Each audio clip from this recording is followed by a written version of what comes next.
Welcome to Adi's Kitchen. Today I'm going to prepare chicken dum biryani in Kachi style. I have already made in Kachi style in the past, but that's like quite a long video. I've decided to make a quick video. So let's get started. So I've taken here almost chicken. So this is with bone, without skin, and the size of the piece is like this medium. So don't have small pieces of meat, especially when you're cooking for dum biryani. So then I'm gonna use fried onions from the store. You can also make at your home if you want, but just to avoid frying it in oil and stuff and wasting a lot of time, you can also use from the store. This is saffron soaked in hot milk, and I've also added some yellow color. This gives a nice texture to the rice, as well as this is a little bit of red color in the hot milk. So these both will give nice beautiful texture to the rice. So I have taken this, and I'm going to use Rahman rice. This is a fantastic basmati rice. So if you like any other brands, you can also go ahead and use. This is approximately 60 grams of red chili powder, and I have here 50 grams of cumin powder, 50 grams of coriander powder, 50 grams of garam masala, and one full bowl of yogurt. I'm going to use around 4 to 5 tablespoons of fresh ginger and garlic paste, around 1 full tablespoon of turmeric powder. I'm going to use salt according to the taste, and I need 1 full lemon, and I'm going to take the juice out of it. Then 2 bunches of coriander I have taken. I have nicely chopped it, and 1 bunch of mint I have nicely chopped as well. And I'm going to use nice desi ghee and little bit of oil, which goes into the marination. And last but not least, the biryani masala powder. This is approximately 120 to 150 grams of biryani masala powder. I am gonna leave the description and the URL for making biryani masala powder, or you can buy from the store. I personally prefer Shan biryani masala. Even better than that, you can make your own biryani masala powder. I'm just leaving in the description the URL. So it's pretty simple. Just add the biryani masala powder to the meat, turmeric powder, this red chili powder,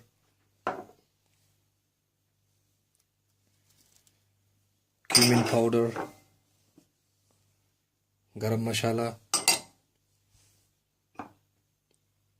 coriander powder, and I'm just adding 1 tablespoon of salt,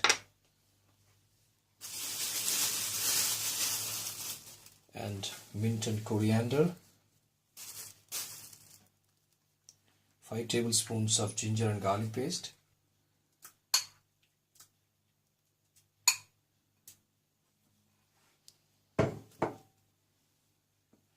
and this full bowl of yogurt,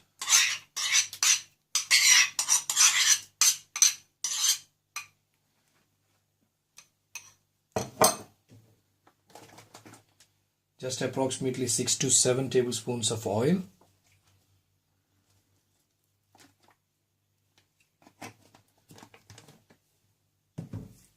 so I'm not adding fried onions now. Usually I add fried onions before I just start cooking. So this is going into marination after I nicely mix it. I have also added 1 full lemon juice to this masalas, and I have nicely mixed this chicken with these masalas.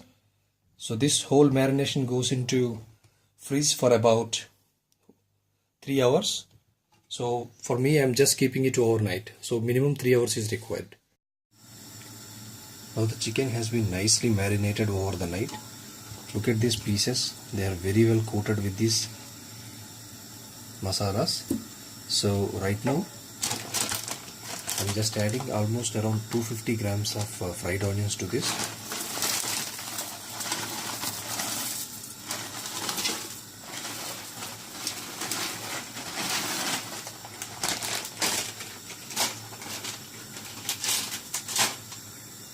and I'm gonna mix this.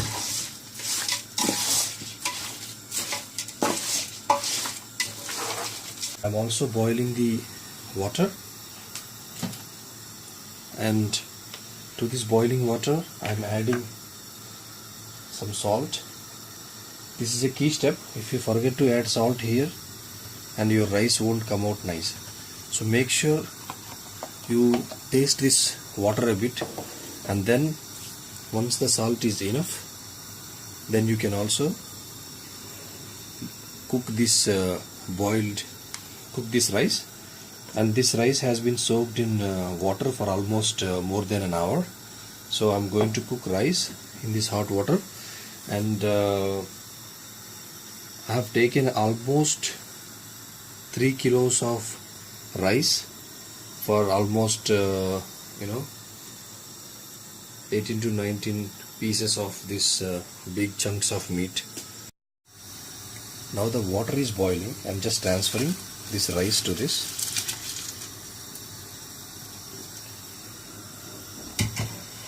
So make sure you have enough amount of water while boiling this rice. If there is no enough space to this rice, and rice won't nicely extend. Look at this, rice is nicely expanding. Just take one grain of it and press it. If it is breaking, that means it is around 30-40%. So let this cook for another 1 or 2 minutes. And when the rice is cooked for 50%, I will add on top of this meat 50% of the rice. I will add on top of this meat as a first layer. In my previous videos I also told you to add the first layer as 70% or 80% cooked.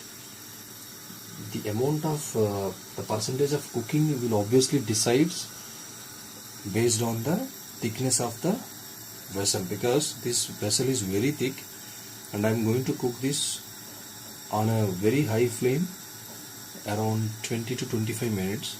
That's why even if I add 50% cooked rice as a first layer, which is more than enough. If I cook it for 70%, then the rice will be messy.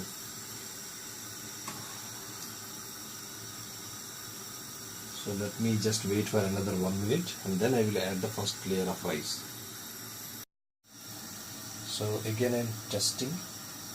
So the rice is breaking. So, and it is 50% cooked. So I'm just adding the first layer. I'm also trying to add little amount of moisture while I'm adding. So more than 50% of the rice quantity I have already transferred into this. Just spread evenly.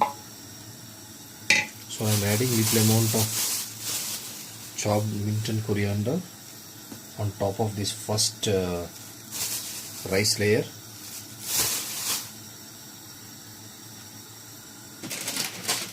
Also the fried onions.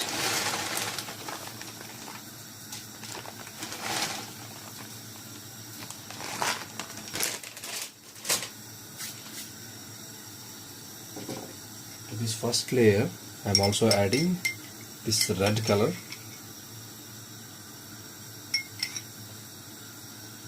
This is an edible food color. You can get in any Indian stores or any Asian stores.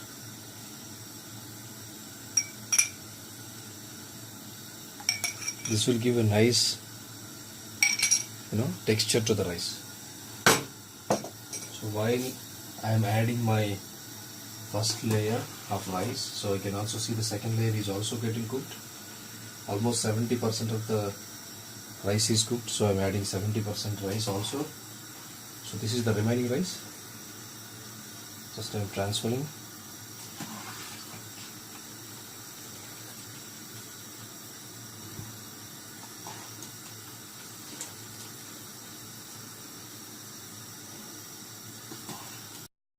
Now my second layer of rice has also been added. So again same procedure, I am adding chopped mint and coriander,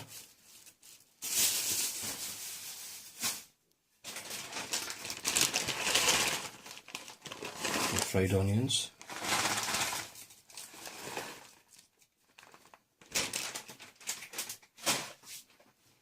and the very important and key essential item, that is saffron soaked in hot milk.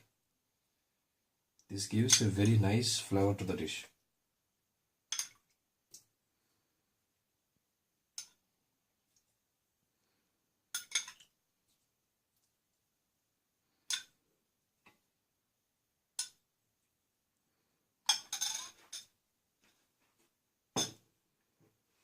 And last but not least is the desi ghee.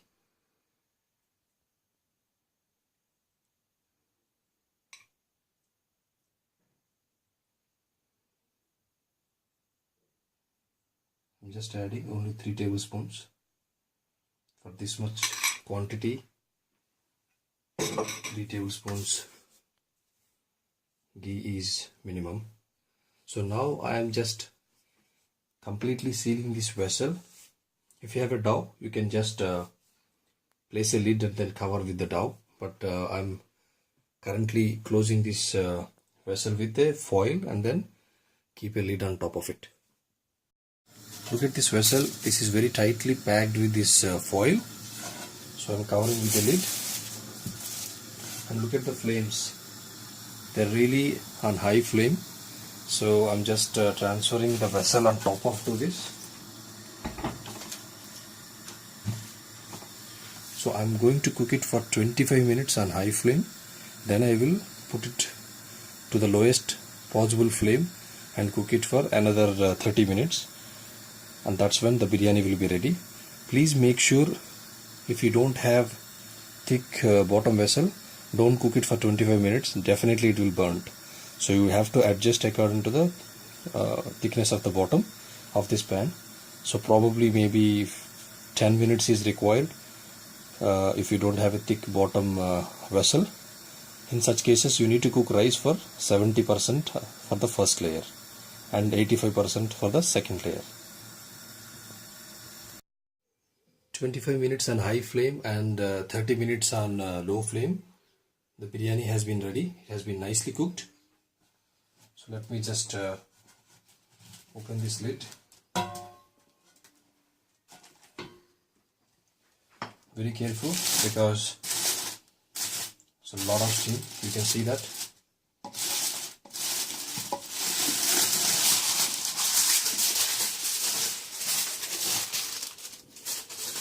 Look at this beautifully cooked rice.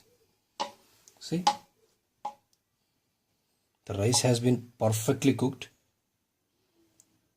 You can really look into it. It has been nicely expanded. Let's have a look on the meat. Wow, look at this juicy meat. It's literally coming out of the bone. Yeah, look at that. It's very well cooked. Very nicely cooked chicken biryani. Look at this nice outer layer of chicken. This is how, this chicken biryani, in which chicken will be cooked. The steam is really not allowing you to look into the bottom, but it is very clean and neat and nothing is burnt in the bottom. If you really see the meat, it is really coming out of the bone. So this way you can make a fantastic biryani and you can really enjoy with your friends and family. I'm 100% sure this is very well cooked and you will really enjoy if you cook like this way. Thanks for watching this recipe. Please subscribe my channel.